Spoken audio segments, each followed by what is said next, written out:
Right, welcome everybody to the Atheist Society's July meeting 2024. We've got several people in the audience and several on Zoom. Tonight's speaker is Chris Guest. We're honoured to have the president of the Victorian Skeptics here. Chris is also a kind of a polymath, doing computer software and is now taking up odd courses online at Oxford University, and now going to start a philosophy degree at Melbourne Uni. And Chris has previously spoken to the Atheist Society, something to do with the Jesus myth a few years ago. And so we welcome him back today. So here's to Chris Guest. Okay, so tonight I'm talking about a bit of brief history of the concept of sphericity, the notion of the Earth being round, as opposed to being flat, and some of the misconceptions that we have about it, particularly beliefs in the Middle Ages. So I just wanted to go back a little bit in time. So most of this talk is about Greek science and Greek ideas about the cosmos. It's a little bit Greco-centric, simply because they seem to be the people that like their geometry and like to write down their speculations on those matters. So further back in time, for example, Egyptians postulated a cosmology that was a lot more anthropomorphic. They believed that the celestial firmament goddess Nut was held up by the air god Shu, and straddling the earth god Geb, who you can see lying down in that image.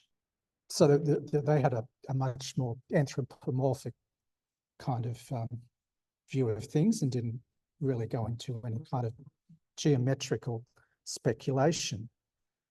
On the other hand, in Mesopotamia, there was an occasional interest in developing maps and so forth, but most of the speculation involved a flat Earth, and was either a rounded Earth, or occasionally people would talk about the four corners of the Earth. Similar concept in China, until the spherical Earth concept got to China probably about 1200 AD via the Persians, but we won't be getting into that tonight. So you often hear that Pythagoras, Samos, was one of the first people to postulate a spherical Earth. It's not 100% clear if that's correct. He was one of those philosophers who was frequently, he had a lot of discoveries and beliefs attributed to him at much later periods. He didn't leave any written texts himself, and he was a popular person to attribute all sorts of discoveries to. There's perhaps stronger evidence to suggest that Parmenides of Elea believed that the Earth was spherical, and in the time of Plato, some of Plato's dialogues made statements that could be interpreted as supporting a spherical Earth. I think, for example, in the Timaeus dialogue, and also in Phaedo, for example. But the person who really emphatically this idea was Aristotle. I think it's in his work on the heavens, and he actually listed 3 specific arguments as to why we should believe in a spherical Earth, and I'll quickly run through those now.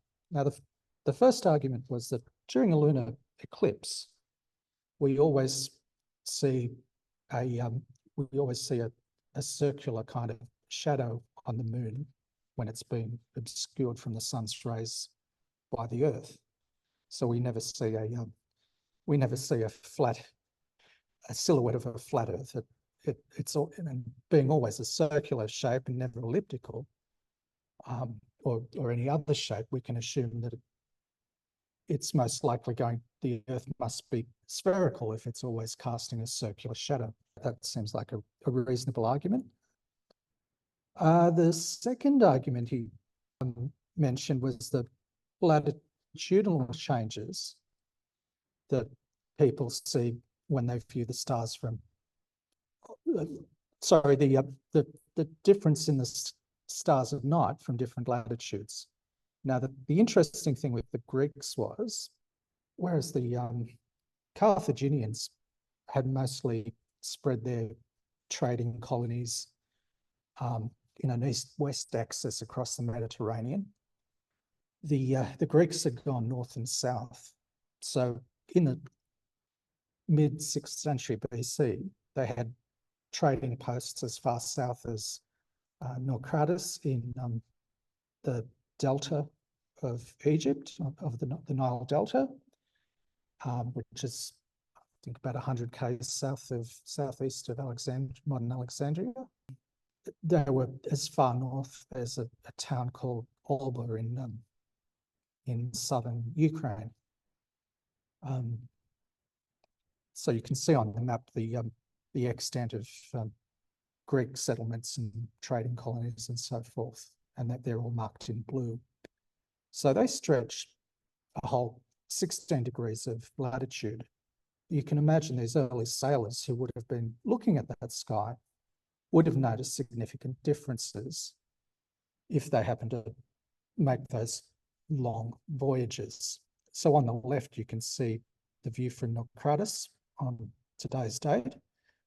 And I think towards the south, you can see some constellations like Canopus, or that aren't visible in the north, in the sky from current Ukraine.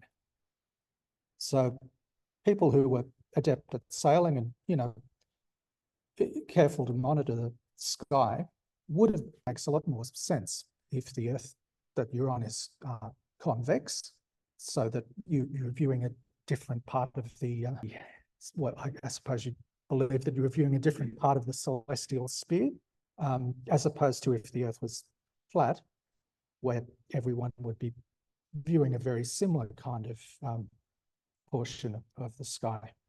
Now, the third argument that Aristotle made, which doesn't quite square up to my concept of critical thinking, was that elephants are present in both West Africa and in India in the east, so that this suggests that the two landmasses are connected.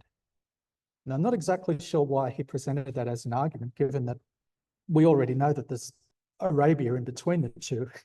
But I suspect what Aristotle's alluding to is that he believes that way further south, the two landmasses might join up and the elephants cross between the two there. And I suppose it refutes the premise that there's a global ocean that goes around the three continents, the Oceanus, but which I suppose he thought must have been a flat Earth kind of belief. It's fairly difficult to interpret that as being a strong argument in favour of a spherical Earth.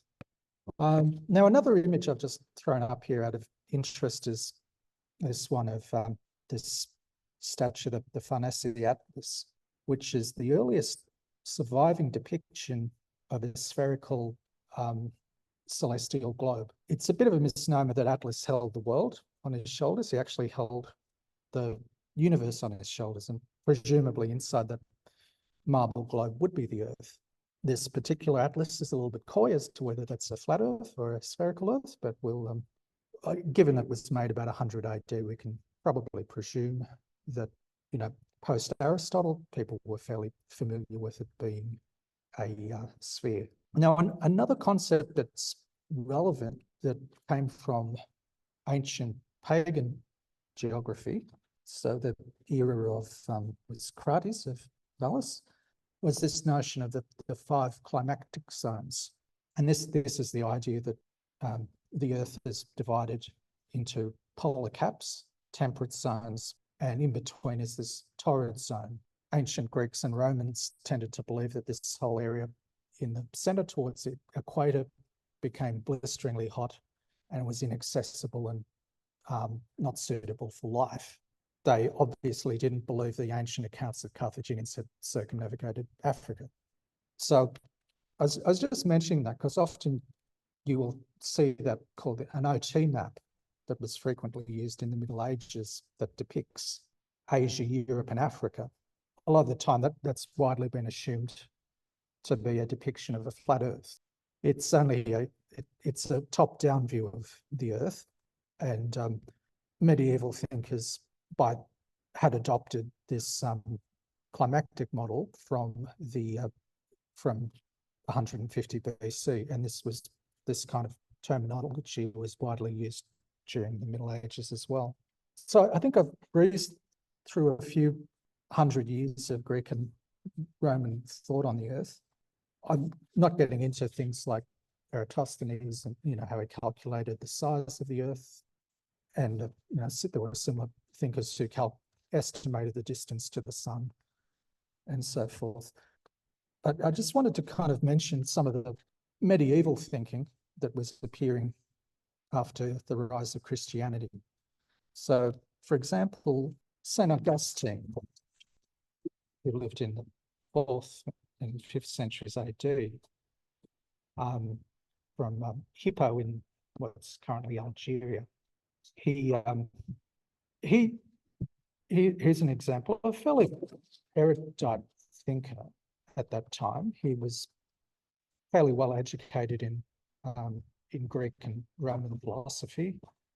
He adopted Christianity later in life after following some of the other religions of the time, I think including Manichaeism. And here's a quote from Augustine. As to the nonsense about there being an antipode, that is to say, men living on the far side of the earth, where the sun rises when it sets for us, men who have their feet facing ours when they walk, that is utterly incredible. No one pretends to have any factual information, but a hypothesis is reached by the argument that since the earth is suspended between the celestial hemispheres, and since the universe must have a similar lowest point and central point, therefore the other portion of the earth, which is below us, cannot be without human inhabitants. One flaw in the argument is that even if the universe could be proved by reasoning to be shaped like a round globe, or at least believed to be, so it does not follow that the other hemisphere of the earth must appear above the surface of the ocean, or if it does, there is no immediate necessity why it should be inhabited by men. First of all, our scriptures never deceive us, since we can test the truth of what they have told us by the fulfillment of predictions. Second, it is utterly absurd to say that any men from this side of the world could sail across the immense tract of the ocean, reach the far side, and then people it with men sprung from the single father of all mankind. Now this is quite interesting. So he takes on that Aristotelian view of the earth being spherical. He doesn't present any claims against that, but he's taking on some other pre-Christian ideas that the earth being the ocean, the size of the ocean being too immense for people to travel. And he also mentions that there's evidence from scripture that humans are only sprung from a single source, from Adam. So he thinks that if the journeys are too far for us to travel to the southern hemisphere, and then there can't be any human inhabitants there, because that would be a breach of the evidence of scripture. I can't find a specific example of this quote, but there seems to be another argument that comes up using that concept of the torrid zone, and the argument the argument goes along these lines, that no one from the northern hemisphere could travel to the southern hemisphere because of the excessive heat around in the torrid zone towards the equator. And if there were, that would mean that it would be a breach of the biblical pronouncement in Matthew 28, 19 and 20 for the apostles to go and make disciples of all nations, baptizing them in the name of the Father and Son and Holy Spirit, and teaching them to obey everything I've commanded you. So because Christians have been told to do that, there couldn't possibly be any people in the southern hemisphere, because they wouldn't be able, Christians wouldn't be able to reach them, and God wouldn't be that mean and nasty. So that argument seems to be repeated from time to time by later writers as an example of some Christian thought on the subject. And after Augustine, in the mid-8th century, a Spanish philosopher, Isidore of Seville, had this to say: apart from these three parts of the world, there exists a fourth part beyond the interior ocean. It is the south, and it is unknown to us because of the burning heat of the sun. Within its borders, the fabled Antipodeans are reputed to dwell.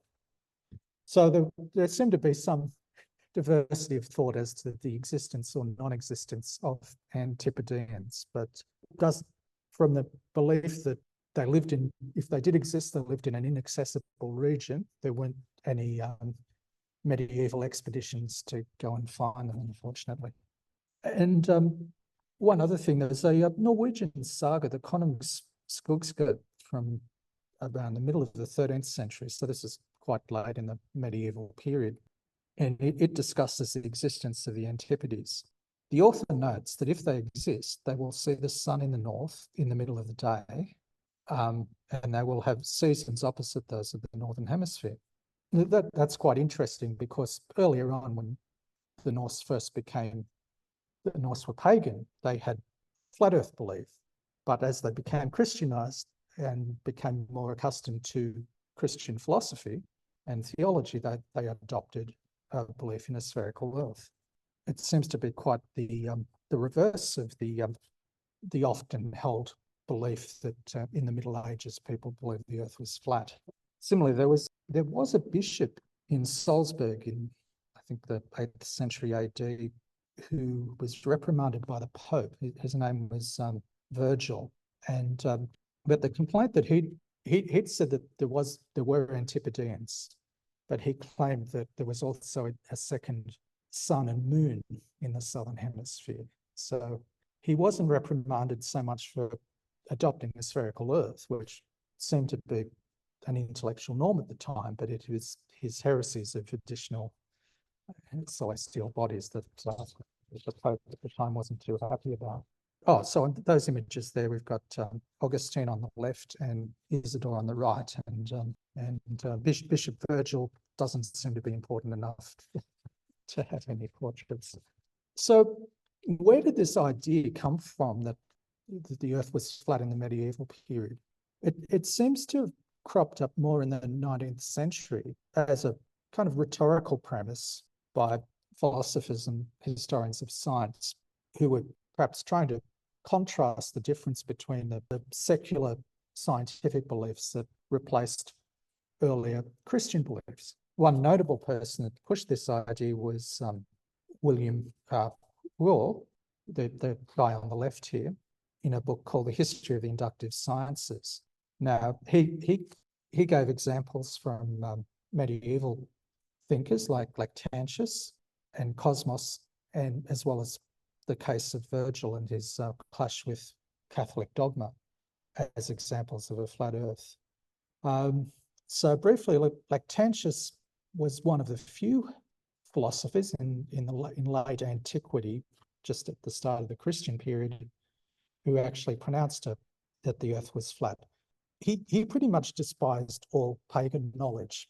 He just made the statement that it was an absurd belief to think that, people could be underneath us walking upside down on the earth and no one could take that seriously. And curiously, although it wasn't a common belief, this was also the belief of some Epicurean philosophers, I believe, including Lucretius a few centuries before that. So there were isolated cases where there were flat earth beliefs amongst scholars. And the other second one, who is quite an interesting character, is Cosmas, the Syriac writer. Now, his work didn't have any influence over Western medieval thought. The only known person in the medieval period who's quoted him was, I think, one of the Byzantine emperors or philosophers. But he lived during the 6th century AD, at the same time as Muhammad. And he believed in a flat earth, and the manuscript image on the left is Cosmas's depiction of that map, like the OT maps that were used in Europe. This depicts 3 continents with the Mediterranean Sea. It looks like an upside down aardvark on the left, and the continent of Asia is on the right of that image. And I think you can make out the River Nile is running down the south from the middle to the bottom. But in his image, the Earth was twice as long as its breadth, and there wasn't a celestial sphere, but there were, we lived inside a vaulted celestial dome. And his work was somewhat more theological speculation, and he arrived at this model by basing it on the proportions of the Ark of the Covenant. As I said, this work didn't get its way into Western Europe during the Dark Ages, but it was translated and taken to Europe during the Renaissance, and it actually had an impact more on the artists of the Renaissance and some of the ideas in architecture.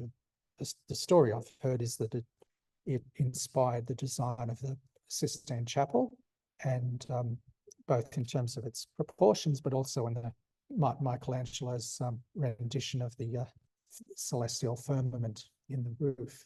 So, as I was saying, William Whewell took on these ideas from Lactantius, Cosmos, and the case of Virgil to infer that this was a standard kind of intellectual premise of the medieval period. So although he seems to have taken on the exceptional beliefs at that time as examples of what he thought standard intellectual thought were. So that was early in the 19th century, and the second influential writer later in that century was John Draper, the guy on the right, and he wrote a book called The History of the Conflict Between Religion and Science in 1875. So note the date, it's around the time that Darwin was causing a bit of stir with the theory of evolution, which was not well received by a lot of orthodox Christian thinkers. And so this kind of model of a tension between science and religion, this contemporary tension perhaps got juxtaposed back to this earlier period. So John Draper has this to say: in Christendom, the greater part of this long period, i.e. from Ptolemy to Copernicus, was consumed in disputes respecting the nature of God and the struggles of ecclesiastical power. The authority of the fathers and the prevailing belief that the scriptures contain the sum of all knowledge discouraged any investigation of nature. The indifferences continued until the close of the 15th century. Even then, there was no scientific inducement. The incitive motives were altogether of a different kind. They originated in commercial rivalries, and the question of the shape of the earth was finally settled by 3 sailors: Columbus, da Gama, and above all, by Ferdinand Magellan. So it's interesting that Draper explicitly mentions Columbus here, because this idea that Columbus proved to the Europeans that the earth was round wasn't really previously stated until in the 19th century. But it seemed to have been it was a popular idea that appeared in, even by the 1950s, was still in American history textbooks. it's and popular versions of history. It's one of those fables that's been very difficult to kill. What was interesting was Columbus was up against people who used those arguments about whether the Earth was too far to travel all the way around, or whether the torrid zones were too dangerous to transit, and so forth. And furthermore, the idea that, you know, it was beyond the work of Christians to be going looking for people in these other places because they'd be unreachable. So he was up against those existing kind of medieval arguments, but people in the Spanish court were of the opinion that they were dealing with a spherical Earth, but you know, also just a bit incredulous that he could sell direct to India or China from Spain. So that's kind of briefly what I've got on the topic. I just wanted to mention a few of the sources that I used. I found James Evans' The History and Practice of Ancient Astronomy was a fairly lucid account. And Leslie Cormack's article on Flat Earth or Round Sphere, Misconceptions of the Shape of the Earth and the 15th Century Transformation of the World, lays out a lot of interesting history of science on that topic. And I've also included, there are some useful websites where you can plot your own star chart based on your position in the world, your location and a date. There's a nice commercial one called the Star Poster where you can get one of those images that I showed earlier, like those, and you send them some money, or they'll send you one on a poster or a tea-towel or something, I guess. And there's another one on a site called formulab.ch/yoursky, which will give you a fairly detailed star chart with annotated planets and or annotated constellations and so on. Okay, so thanks everyone. Are there any questions? Before we move on to questions, I'd like to do a few announcements. Particularly, we're very grateful to the Unitarians for allowing us the use of their hall. So if anyone has some donations, we will send around a plate to collect some donations. I know that there's other lectures in Melbourne. The humanists have their monthly lecture, I think, only online now. The skeptics have their monthly lecture at the Stolberg on the corner of Bell Street. Not sure if there's other announcements. No, we'll have to, let's see if we've got questions from the audience first. The Zoom is muted at the moment, right? Yes. Okay, well, any questions from anybody here? I've got a question. Yeah, I just wondered about the role of scripture in going back on the Greek philosophy, where I think Aristotle proved, we argued quite conclusively, I think, that for the spherical Earth, and yes, I'm not sure about the biblical references about the Earth being flat, but certainly in the Quran, it does state Allah created the Earth and laid it out like a carpet. So there's definitely the flat Earth concept there. I want to ask you about another question. I did raise it with you in conversation. On some of the ancient Christian coins, you've got this depiction of a globe with a cross on it, and the priest is sort of holding this as a token, like an emblem. It's like an orb. An orb, yes. So does that have any significance in terms of the sphericity, the fact that they had the orb with a cross on it? Well, it could be a symbol for the global Catholic Church, you know, a universal faith. But I'm not 100%. I know you asked this about 3 weeks ago, and Yeah. I meant to look it up, and I completely forgot. I've got a Christian Arab coin with one of these globes on it. Yeah. And that's the funny thing with coins of that period, where whoever the Arabs that I assume they were Muslims made that. Or is it a Christian Arab? It was a Christian Oh, a coin, Christian Arab. Oh, because okay. it had a Christian cross on it. Yeah.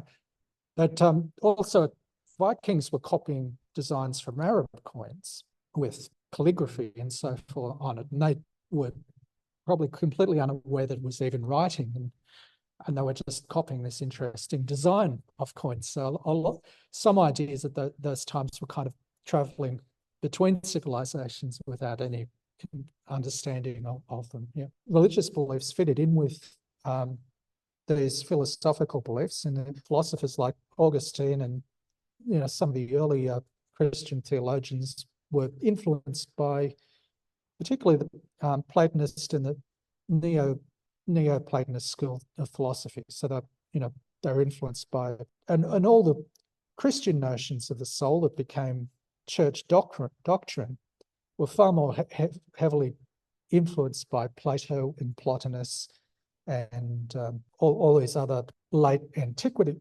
Neoplatonic philosophers, rather than by notions that had come directly from the Bible.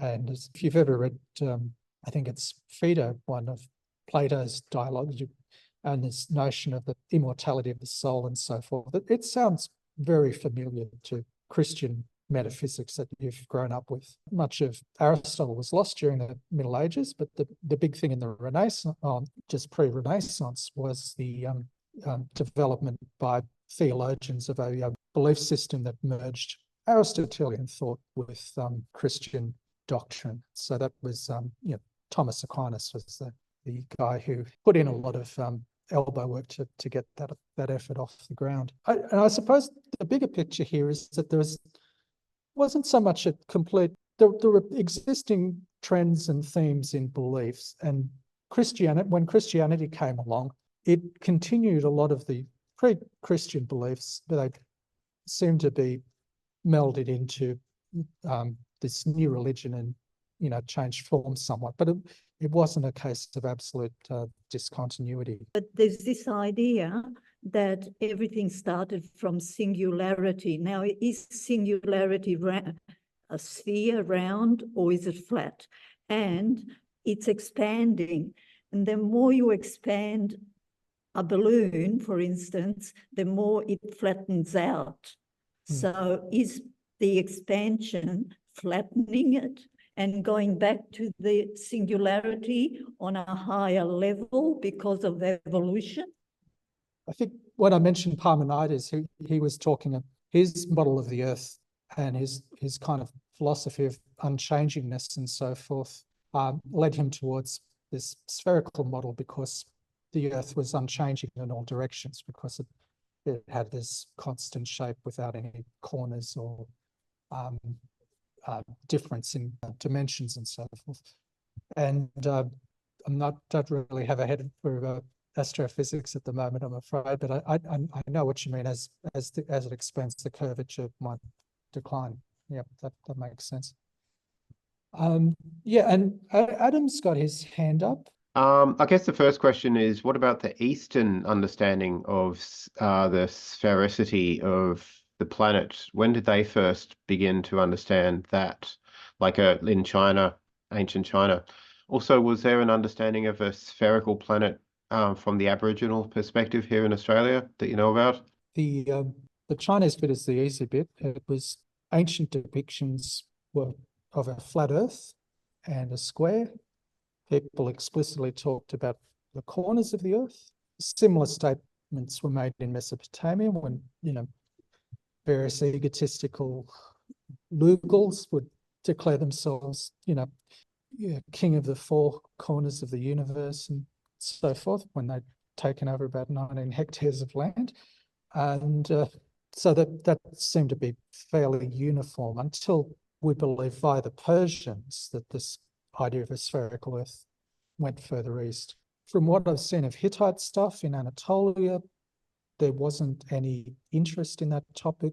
They were more interested in the science of psychology and, you know, people getting spooked by portents and that kind of thing. That was generally how as scientific as people got. And if people talked about the shape of the earth, it was more about, you know, boundaries in treaties where someone's land started and ended. Was much more practical considerations. Yeah, I kind of imagine But that. the big mystery, the big part we don't know a lot about is Persian knowledge, because unfortunately a lot of that has been destroyed. Oh, that's a shame. in- Hopefully we find it again in the, somewhere hidden in a crypt. medieval. Not exactly sure when these ideas were picked up by Persian astronomers and philosophers, and I don't know anything else, you know, further east that I can comment on. It gets very difficult with oral traditions unless someone's explicitly written down some of these things. And in some, you know, cosmogonies, the Earth might be described as being similar to some object that happens to be round or another.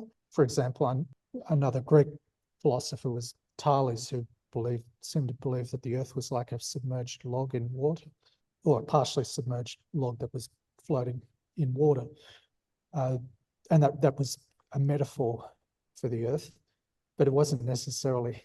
It's hard to extract from that kind of image in what's mostly an oral tradition, you know, what kind of geometry that person was talking about.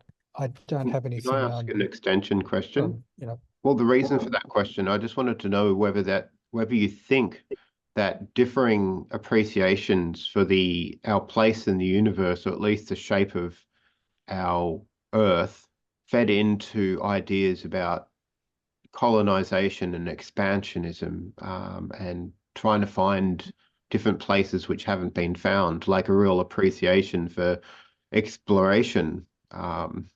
Yeah, other than, of course, you know, the curiosity about our place in the universe. Did it affect, do you think, I guess, ideas about expansionism? can I just suggest maybe we'll get David's question as well, and then I'll answer all of them. Well, mine's very simple. It's just, is there any claims that the Antipodeans were Australia, the Great South Land? Okay, so briefly, yeah, I think it's certainly related to ideas of exploration and trade, because, you know, initial Greek philosophers, the pre-Socratics, such as Thales, were living in a world where there was an increase in trade, and people were speculating about seeing things from beyond their own little civilization, meeting other people, trading with them, exchanging ideas. But, you know, and also the role of merchants who were exchanging goods, making money, doing calculations in trade, that led to you know, perhaps people that perfected a way of communicating a lot more intellectual ideas that they would than if they were all sitting around farming, for example. So I think that's a factor. But again, it's interesting, like I mentioned at the start, that Carthaginians had far more expansive trade and colonial interests than the Greeks did. But it doesn't seem to be, we don't seem to have any knowledge of them getting into philosophy, getting into the same kind of speculation about the shape of the Earth. Although that's probably a big black hole as far as our knowledge goes. I'm probably going out on a limb to suggest that. But, you know, clearly there are other people that were widely involved in trade and commerce and conquest and exploration who were not particularly interested in the shape of the Earth. So it can be a factor influencing them, but there are obviously other developments involved as well. Now, for David's question, which was about whether they referred to the southern land as Australia. Oh, not okay. Sorry, I'm not showing the slides, but I think on an image that I showed earlier, there was a landmass where it said Temperata antipodum nobis incognita. I think antipodum, it's just a general term for a southern land. And, there wasn't any speculation about the number of continents in the south. I don't think I've seen any specific accounts suggesting that there would have to be 3 continents in the south because there are 3 continents in the northern hemisphere, for example. It was just widely assumed that the people that advocated such a belief assumed that you'd need some land in the south so that things were balanced to some degree. So there was some kind of southland, but as to whether you can identify it, you can't really identify it with any land mass as such. But it's interesting. I mean, the early Portuguese used to call Australia Java Grande. So it was just a bigger Java further south. Well, thank you very much, everybody. I think we're going to close the meeting now. Next month, we've got Adam Ford. Is that right? I believe in August, he's going to talk something to do with the subject of AI. And so we look forward to that. So thank you very much, everyone. Thank you, Chris.